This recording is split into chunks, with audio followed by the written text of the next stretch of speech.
Bane? Ever considered a career change from luchador to pavement stain?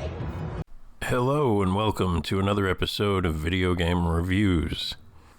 Today we're going to be talking about a couple of games, but one is a direct sequel of the other, and by direct sequel I mean just that. So the story essentially between these two games flows as if it is one game. And honestly, if you play the first one, I can't see too many people not wanting to play the second one immediately. So, like, for all intents and purposes, I'm basically going to treat them as one game. But what we're looking at here is Batman, a Telltale series, which is Season 1, and then Season 2 carries the same title, but it also has the subtitle, The Enemy Within. So anyway, let's get started. It could be a little bit confusing because they're not numbered. They don't tell you which game is first, or that you should play Batman, a Telltale series before you play An Enemy Within. I mean, a little bit of research or whatever and you'll sort that out, but I feel like they could have made it slightly more straightforward. And then the other thing too, on the Switch, at least, there are these DLCs called the Shadow Pack or something like that. And, you might be thinking, like, is this side missions? Is this an add-on to the story? Like, what are we looking at here? And understand that it is completely unnecessary.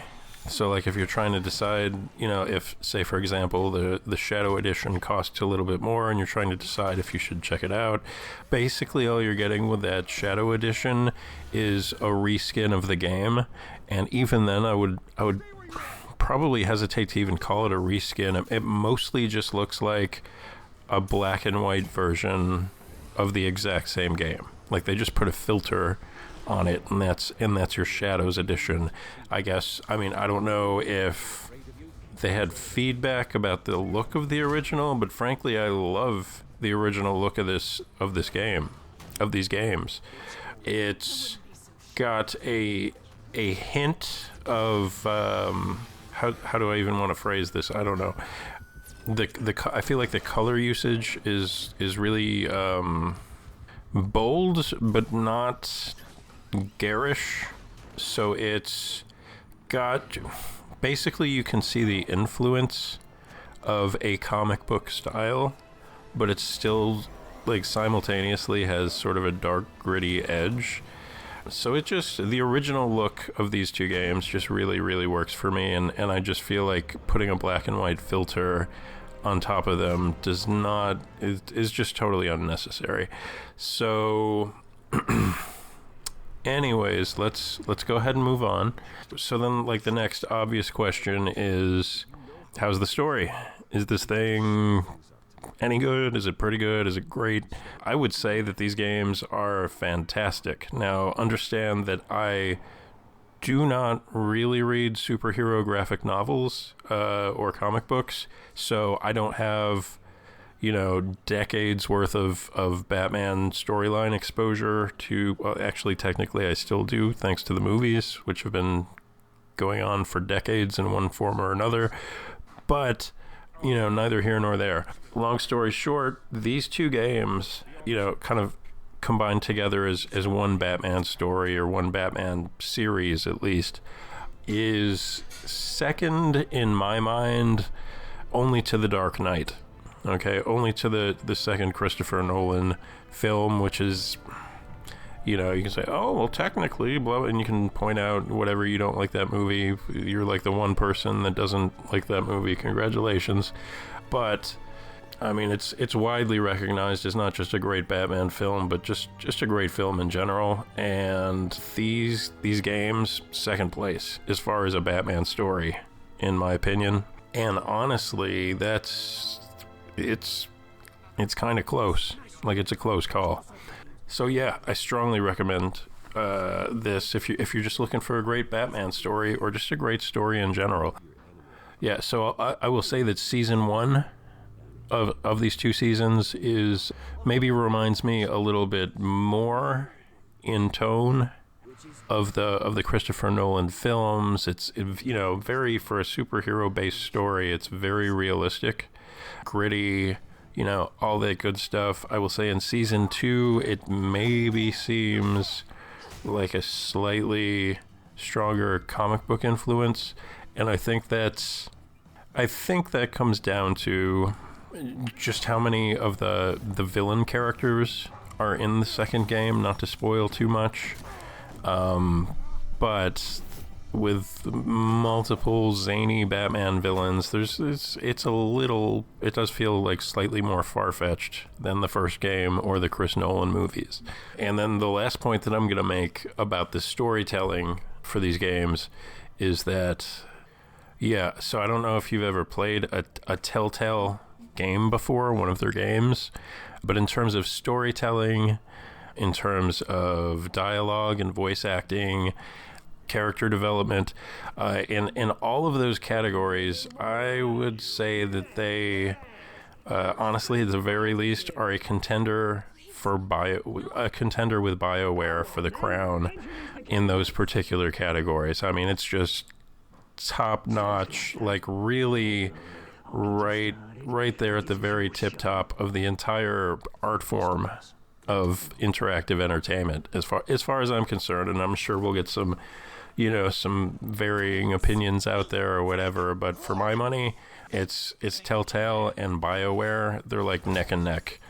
But to be honest with you, it's been a while since I've played a BioWare game, and so partially for that reason, I may be leaning even a little towards Telltale right now in terms of like the best storytellers in the entire medium.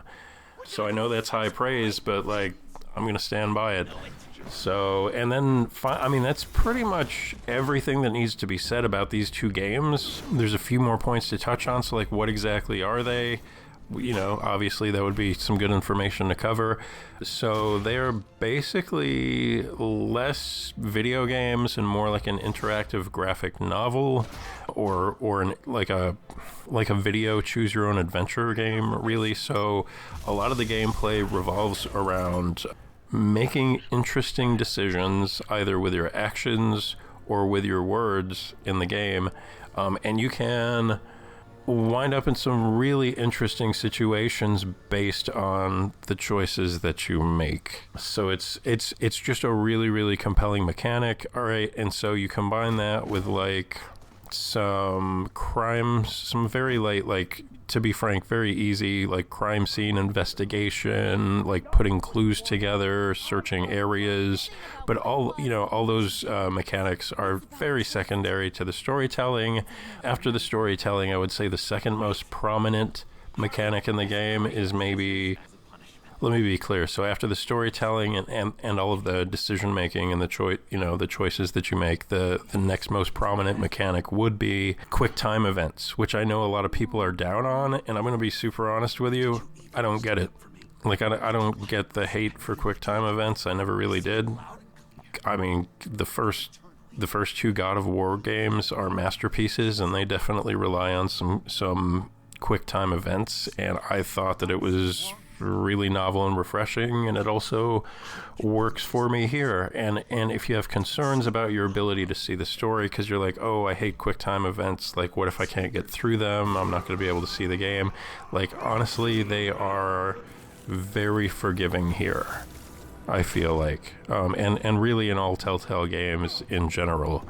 There's quite a bit of quick time events, but they're pretty forgiving on the timing of the button presses, and also even in a lot of situations, even if you straight up get them wrong, you won't even necessarily game over. Your story might just veer down a different path because of how you handled yourself in that quick time event. Yeah, but anyway, so that's the two Batman Telltale games on the Nintendo Switch. Fantastic. These are, in my book, these are an absolute must pick up. These are some of the most purely enjoyable games that I've played on my Switch at all, like ever. Now, I got them on a killer sale. It might have been Black Friday or right around there. I got them for like less than $5 a piece, which is a no-brainer. That's an absolute steal. But honestly, I feel like even at the full price, which I don't even remember what it is, maybe 20, 25, maybe 30. I don't think it's 30. I think it's $20 or $25. 100% worth that. If you're at all of the opinion of quality over quantity, each one of the seasons has 5 episodes or chapters, and each one of those episodes is, I didn't really time them, but I'm going to say like 2 hours a piece, so you're probably looking at around 10 hours per game, or 20 hours total, and absolutely worth the price of admission if you think of how much money you might spend on a DVD, although I don't know if anyone buys DVDs anymore. Everybody streams, but you get the point. A good story, 10 hours of good story for even the full price of $20, absolutely worth it. So, look, guys, that's my 2 cents on the Batman Telltale games. I appreciate you tuning in. Please click like, subscribe, and click the bell so you can get notifications when I publish a new video. Thanks for watching. My Bye-bye. career is how I keep people safe. I fight. You're totally right. She sucks!